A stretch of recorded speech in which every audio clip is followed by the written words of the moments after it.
च्या संख्येमध्ये वाढत आहे सध्या. मी सांगितलं मोगाचं असं होणार आहे, असं होणार आहे. कारण जोपर्यंत आपल्याला जाणीव होत नाही अन्यायाची तोपर्यंत असं होत राहणार आहे.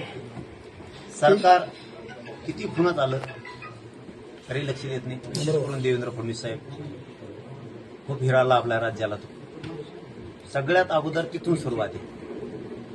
ते जोपर्यंत येत तोपर्यंत मला नाही वाटत न्याय मिळत. खुनं झाले, खून करणार लगेच बाहेर येतो, आणि जर बाहेर नाही आला त्याला ती इशी बसून दिली जाते. खूप आत मोबाईल आहेत. आता आमच्या बीडचं जर उदाहरण घेतलं तर संतोषबाईच्या देशमुखांचा खून झाला, त्याच्यातला आरोपी किंवा ते दुसरे आरोपी कोणी पण दुसरेपणा कुशाल फोनवर बोलते.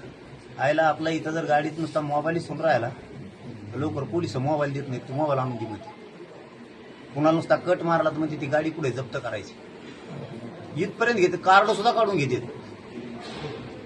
आणि काहींचे मोबाईल संशयानं जर घेतले 10-15 जण त्यातले जर 8-10 जणांचे मोबाईल घेतले संशयाने तर किमान ते मोबाईल 2-2, 3-3 महिने त्या पोराला देत नाहीत. माघारी काय तपासू तू का त्याचे व्हिडिओ बघू तू.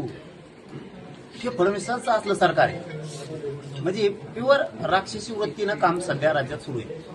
इथं गुंड्यांचं चालणार आहे, गोरगरीब जनतेचं शेतकऱ्यांचं इथं चालणारच नाहीये. त्यामुळे यांना आपटावं लागणार आहे एकदा पुन्हा. भाजपचं 3 राज्यामध्ये विजय झालाय त्याबद्दल काय? अगोदर वेगळं वाटत होतं, मला वाटतं आता काय काय काड्या फुसून ठेवल्या का पण त्याच्यात यांनाच कसं काय मतदान पडत तरी इतकं. तिथं कुणाला विचारलं ते म्हणतं मी मतदान नाही केलं, यांनाच कोण कोण पडत आहे. ते ममताबाई पाडी वाटते कोणी वर केले ते लोक सांगते ते पडणारच नाहीये. म्हणजे हे काहीतरी हाय राव आता लफडा आहे काय.